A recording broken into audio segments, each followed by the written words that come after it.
Coolbaugh Township was incorporated on November 11, 1794, and includes the villages of Tobyhanna, Pocono Summit, part of Gouldsboro, and at one time the borough of Mount Pocono. Over 50% of the area is preserved in its natural beauty as state game lands and parks. Little is known about the township's earliest years, and the exact dates of the first settlement remain obscure.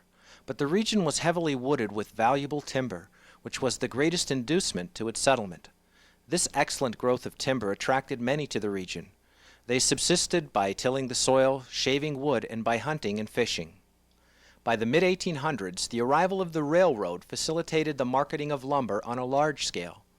The construction of the southern division of the Delaware, Lackawanna, and Western, the old DL&W Railroad, through this semi-isolated, mostly mountainous area, required enormous effort with the primitive equipment of the times. This connected the area to the large markets in Scranton, and wooden stations were built along the way at Tobyhanna Mills, Pocono Summit, and Mount Pocono.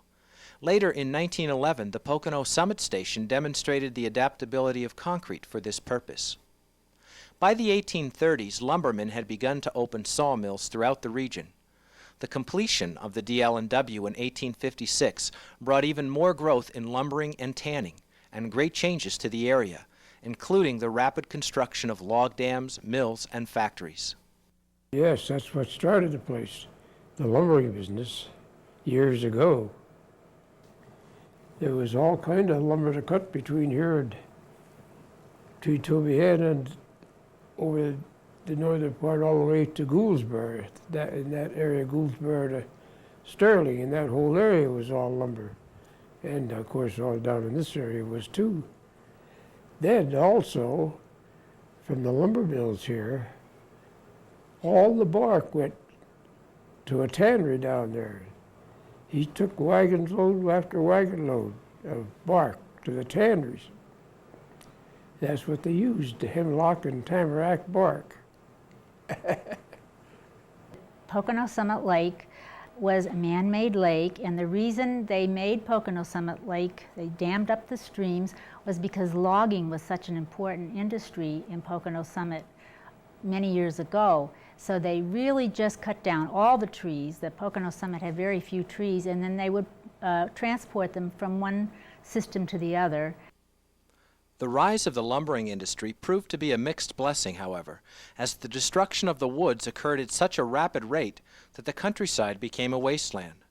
The forests of Coolbaugh Township today are actually second and third growth successive forests, resulting from the clear-cutting practices of the 19th century loggers. Because I know my dad used to talk about years ago, you used to be able to see from one mountain here over all the way over to like Warnertown, which is 3-4 miles away, because all the trees were gone. And the whole area was timbered off at one time. And then in the wintertime, there was no logging, so there'd be the ice harvest. Unlike lumber, however, ice was a renewable resource. About 1885, an ice shortage occurred in eastern markets due to mild winters, and this prompted the North Jersey Ice Company to begin negotiations with declining lumber companies for the use of some of the lumbering equipment to harvest ice in the Poconos. The ice industry provided employment for township residents for 60 years, from the 1890s through the peak years of the 20s up until 1950. The ice was stored in great ice houses and shipped by rail to the eastern markets. There was a total of, I believe, 6 ice houses in this area, and it was a big industry. They'd cut the ice off the ponds in the wintertime, store it in these long ice houses, 500, 600 feet long, 100 feet wide, 50 feet high, and store it in those until the summer, and then ship it out by a railroad car to the cities, primarily Philadelphia, New York City, that type of thing. A trainload of ice left Tobyhanna almost every day except Sundays. 50, 60 cars. Anywhere from Hoboken to Buffalo. The harvesting and storage of ice was a highly organized activity. The frozen surface of the lake had to be cleared of snow. In the early days, plows drawn by horses served this purpose. Later, tractors were utilized. Next, the lake was marked and subdivided into rectangles. Once marked, the blocks were cut partway through with a circular saw. Then huge strips of ice were sawed all the way through. They were floated across the lake towards a conveyor belt. Immediately in front of the belt, The finished 300-pound blocks were cut, then carried up the conveyor belt into the ice houses, where they were stacked neatly in layers. Bill Leonard recalls his father's description of the work. Yeah, he used to, because his family, like a lot of families in the area, were poor. He used to get out of school to work on the ice in the ice industry. He'd pull the, like I said, pull the chunks off the conveyor, the bad chunks. He was only, I guess, 12 or 14 years old at the time. He'd talk about the way the horses, they'd use the horses to scrape the ice off, and the kids would be ice skating, on the lake, and it just, sounded really interesting, all the things they used to do, and a lot of hard work. One key thing was hard work. People probably don't realize today what hard work was, but back in those days, they worked from sun up till sundown, hauling those 300-pound blocks of ice around. So. The Great Ice Age, however, began to decline after the 1920s. The refrigerator was invented in the 1920s, I believe, and the ice industry at that point was on a decline. Locally here, some of these ice houses were still operating, I guess, as late as 1940s. Although both the lumber and ice industry declined, the completion of the DL&W railroad line proved to be a boon to the vacation business, which provided an economic base for the area. Rail was the big thing. We always met the train that the counselors would go down and stay in New York the night before and gather up the children. Then on opening day, the children would all go over to Hoboken, and we'd have three cars full coming out of Hoboken, come to the station in Tobyhanna, and we'd have school buses up there to meet them, and the old dump trucks and coal trucks to load the baggage and the duffels and what have you, and move the children into camp. Eventually, when the railroad came through in 1856, then we had people come up to go hunting for fresh air. A lot of people came down from the Scranton and northern New York areas on the train, and they were just very impressed with the tranquility of our area. The influx of vacationers created a need for lodging, and many hotels were built in Coolbaugh Township. I guess anything bigger than our house would be considered almost a mini hotel, and of course there were quite a few of them in Tobyhanna too. We have in our museum pictures, I imagine, of 10 to 15 large places. Most of them are gone now. Most all of them burnt down. But people did come to Tobyhanna. It was a very popular spot back around the turn of the century, and as far as vacationers went, as it was other places in the Poconos too. In the successive growth that replaced the native forests, huckleberries grew in great profusion, and the summer harvesting and shipment of huckleberries or blueberries became an important part of township life. We had berry pickers that came in the summertime. That was very important. The berry picking kept Pocono Summit on the map for many, many years. The station master had crates like you wouldn't believe there along the railroad station and the freight area. Vacation resorts and camps grew. One of the most popular camps still exists today.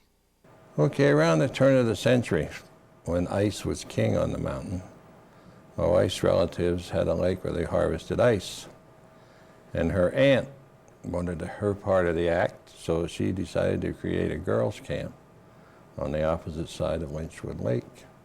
The olden days, the girls had their bloomers and their tunics and their white shoes, and it was rather a strict type of living as opposed to today. It's a little bit less formal, and of course the reunion people see it as it is today, and they say, oh, we could never do that, we didn't do this, so it's kind of changing with the times.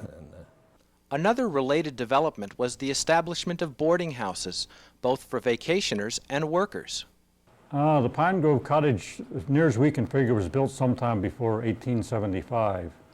Probably was built by Isaac Case, who built quite a few houses in this area, and he was the original owner as far as we can find.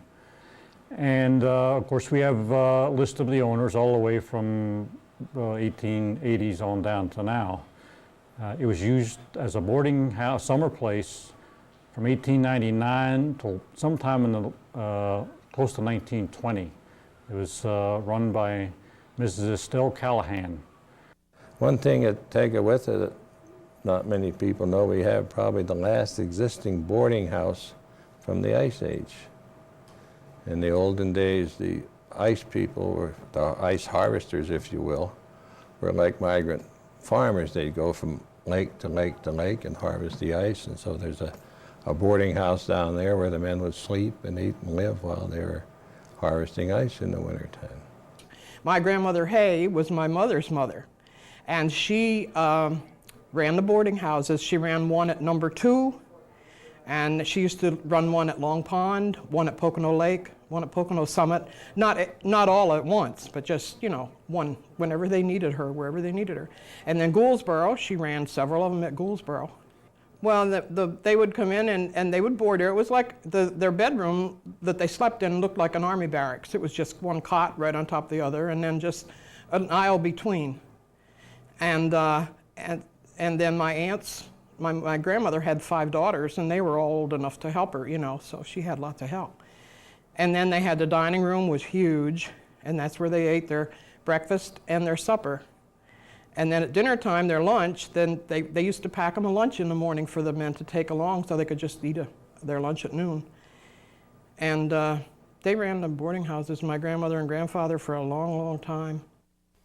With the growing population and the influx of people came the need for schools. Some of the early teachers and students share their memories of these times. My earliest memory of Coolbaugh Township, and I have to remove quite a few intervening commitments, was in the building which is now houses lunchroom. Remember at the corner of near Mill Street and Main Street in Tobyhanna? I was the teacher of Latin, French, and music. My major had been English, but English was already occupied, but it was my turn to do that. And I can remember teaching Latin, a small class with maybe 4 people in it. It was, since the class was so small, however, in order to equalize everything, I was also in charge of a study period. The room was filled with students who were supposed to be studying while I was teaching Cicero and Caesar. And somehow or other, Cicero and Caesar lived quite comfortably with all those kids. They were a nice bunch of youngsters. I graduated from school in June, and in September I started my teaching career on an emergency certificate issued by the county superintendent of schools, because there was a shortage of teachers, and he came and asked me if I would be interested, and I was. In a one-room school, you had everything. And of course, maybe you wouldn't have pupils in 1 grade, perhaps maybe there wouldn't be in 3rd grade. Well, of course, but you had to teach the level of the child, what grade they were in.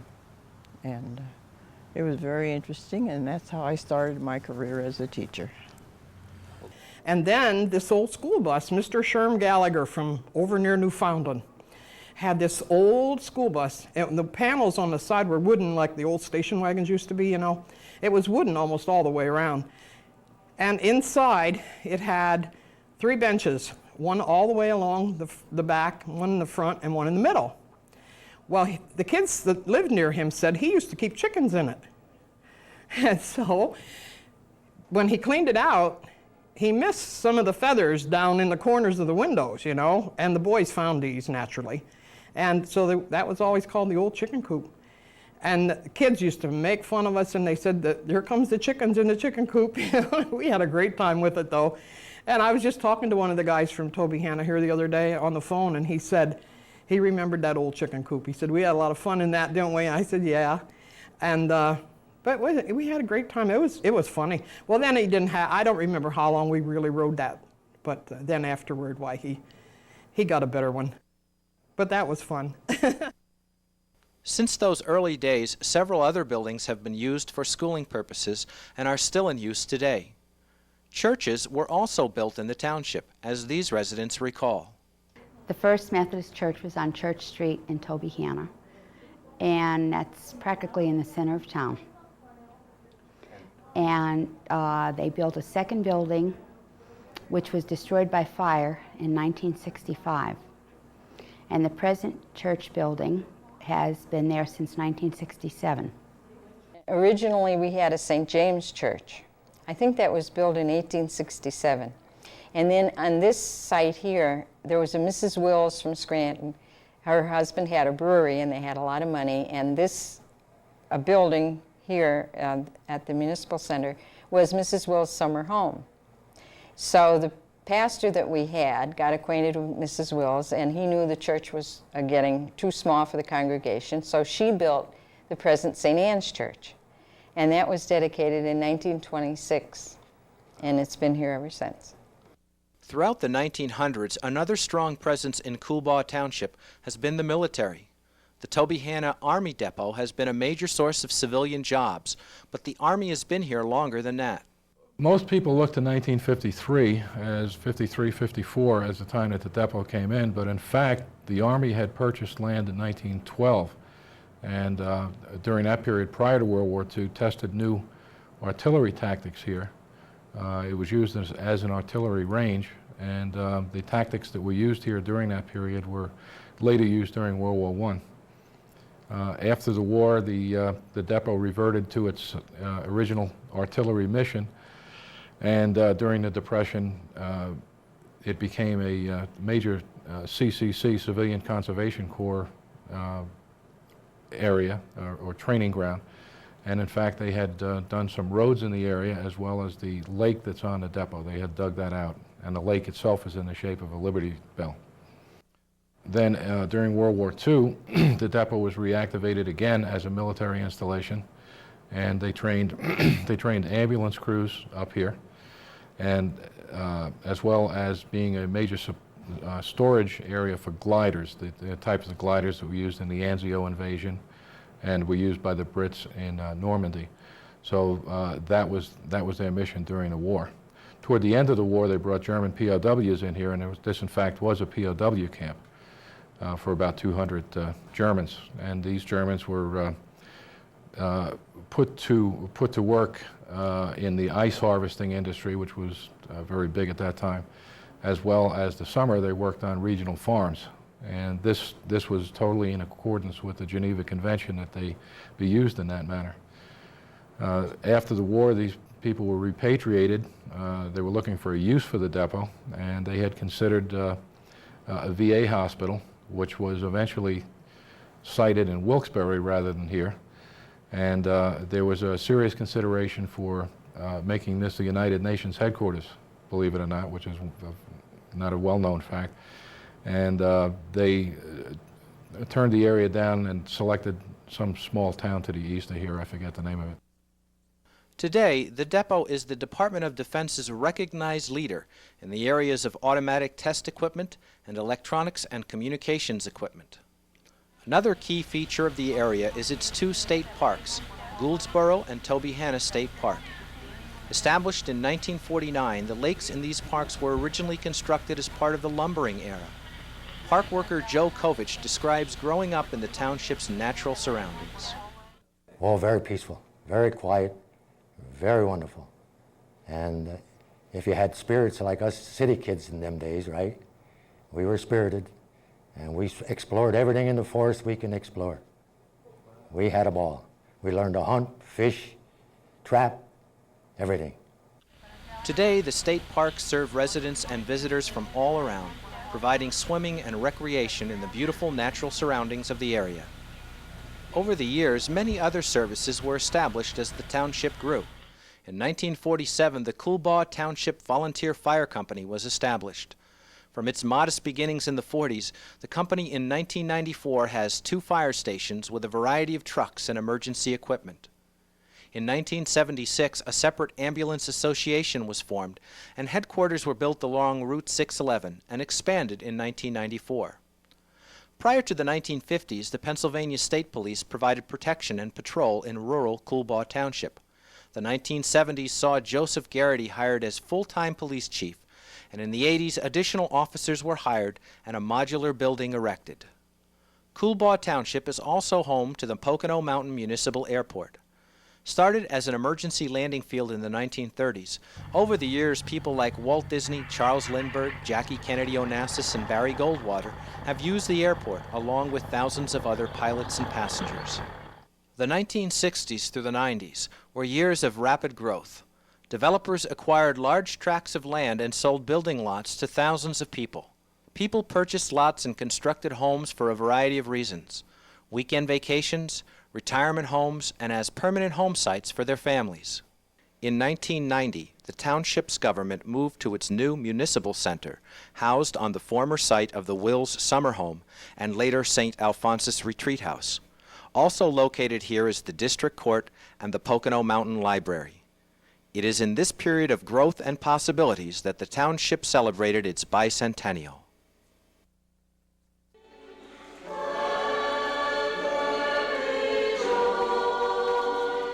Many of the bicentennial events were performed by the residents themselves, such as the Bicentennial Chorus, where young and old alike joined in the fun.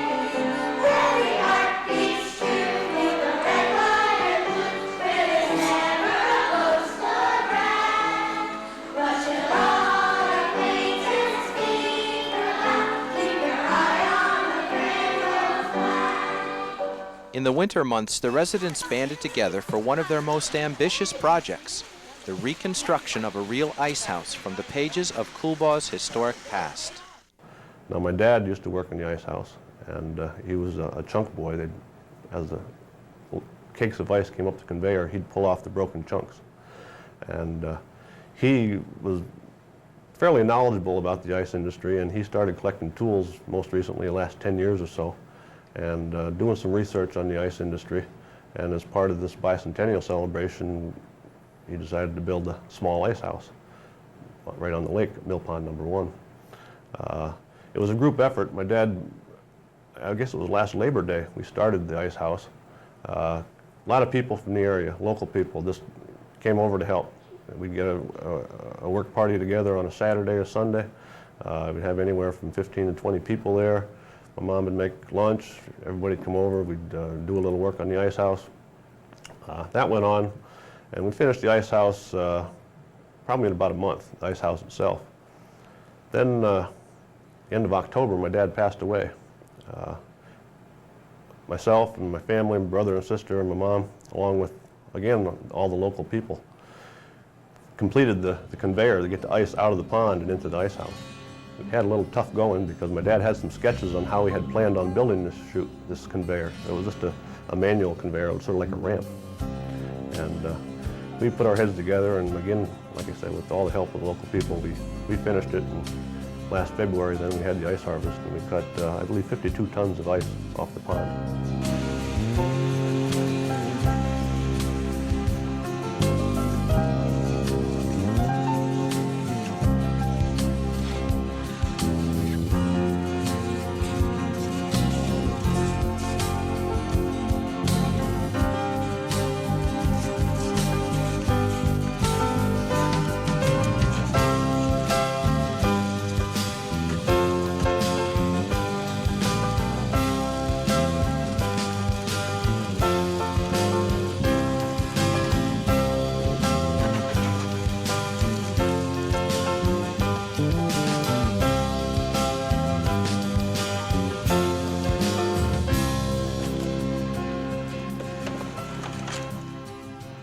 I remember after the harvest was over, and I went down to the ice house there, and I often think, you know, what would have been different if my dad was there?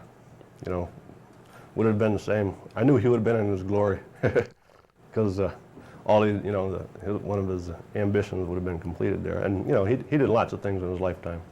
This was just one thing, one of the many things that he's done. And it was tough for myself and my family to some extent, you know, but it was to carry on. Like when my dad passed away, there was no doubt that we weren't going to, you know, we were going to finish the ice house. It was just, you know, it took a lot of work, and we did it. The ice house remains as a tribute to Bill Leonard Sr. and to the spirit of cooperation and togetherness that is so much a part of the township. In late July, fireworks marked the start of a 3-day celebration commemorating the township's bicentennial. that demonstrated that same sense of community spirit. I have asked many, many favors from all the people of this community from one side or the other, and nobody has turned me down for anything that I've asked them to do. Everything's gonna be just the way we want it to be tonight. A smile on her face for the whole human race. Everything's turning out right. We'll sing all the old songs, now won't that be fine? A song about Swanee or that old gang of mine. Everything's gonna be just the way we want it to be tonight. So look out, world, hold on tight. The future is gonna be bright, oh so bright.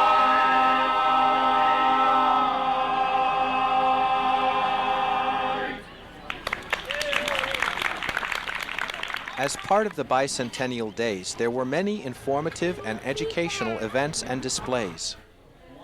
The Township Museum featured exhibits chronicling the history of the area.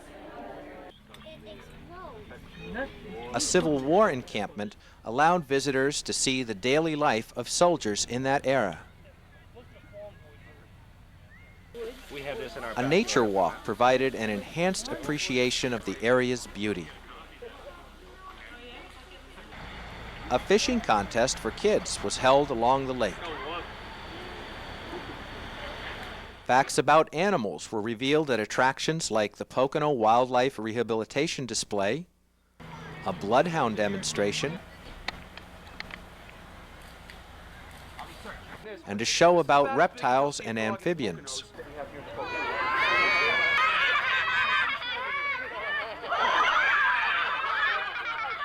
Out at the ice house, real homemade ice cream was made from the ice which had been cut and stored during the winter.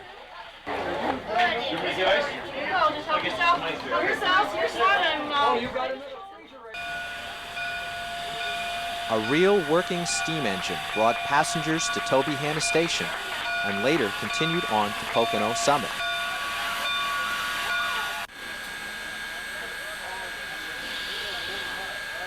The arrival of the steam engine signaled the start of a grand parade celebrating Coolbaugh's bicentennial.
As the bicentennial celebration drew to a close, residents reminisced about the natural beauty of the area and the spirit of the people who made Coolbaugh Township what it is today.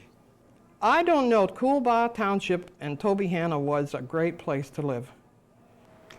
Pocono Summit has a history of people who enjoyed themselves in spite of the hard work that they had to do.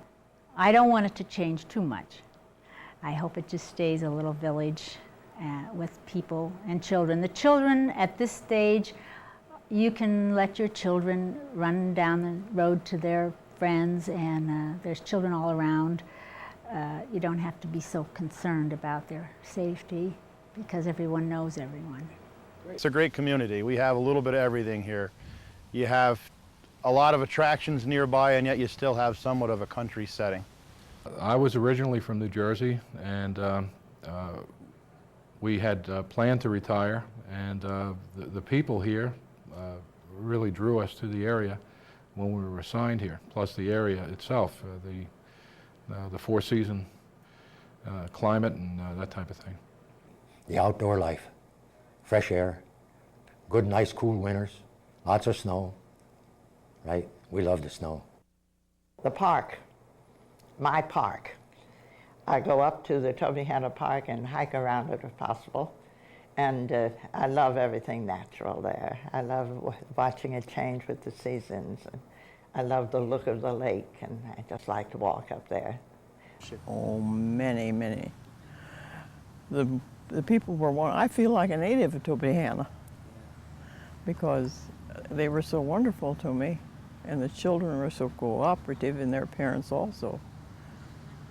I don't think I would have been able to continue teaching without the cooperation of the parents. I like the closeness of the people. The whole town seems like family. It's a close-knit town. Everybody loves to be with everybody else. If anything's going on, everyone congregates there. No, I liked it up here. There was nice people to know. You could have good times all the time. In the rolling hills of Pennsylvania, in the land where Lenape Indians live, is a land of mighty forests and clean, cool rivers and lakes. This is a land of natural beauty, and the people keep it that way. From the founding of this land, right to the present day.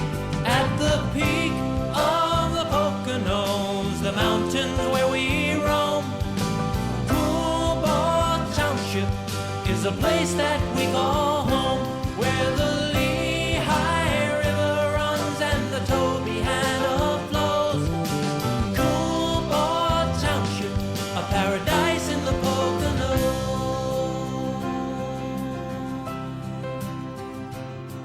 In the harsh, cold winters of the days and years gone by, when the great ice houses would hold the fruits of their labor, the summertime brought the DL&W Railroad. Visitors and huckleberry camps abound. In the cool evening breeze the band would play, and the folks all gathered round. For the people worked and played together in this land they found. At the peak of the Poconos, the mountains where we roam, Coolbaugh Township is a place that we call home, where the Lehigh River runs and the Tobyhanna flows. Coolbaugh Township, a paradise in the Poconos. At the peak of the Poconos, the mountains where we roam,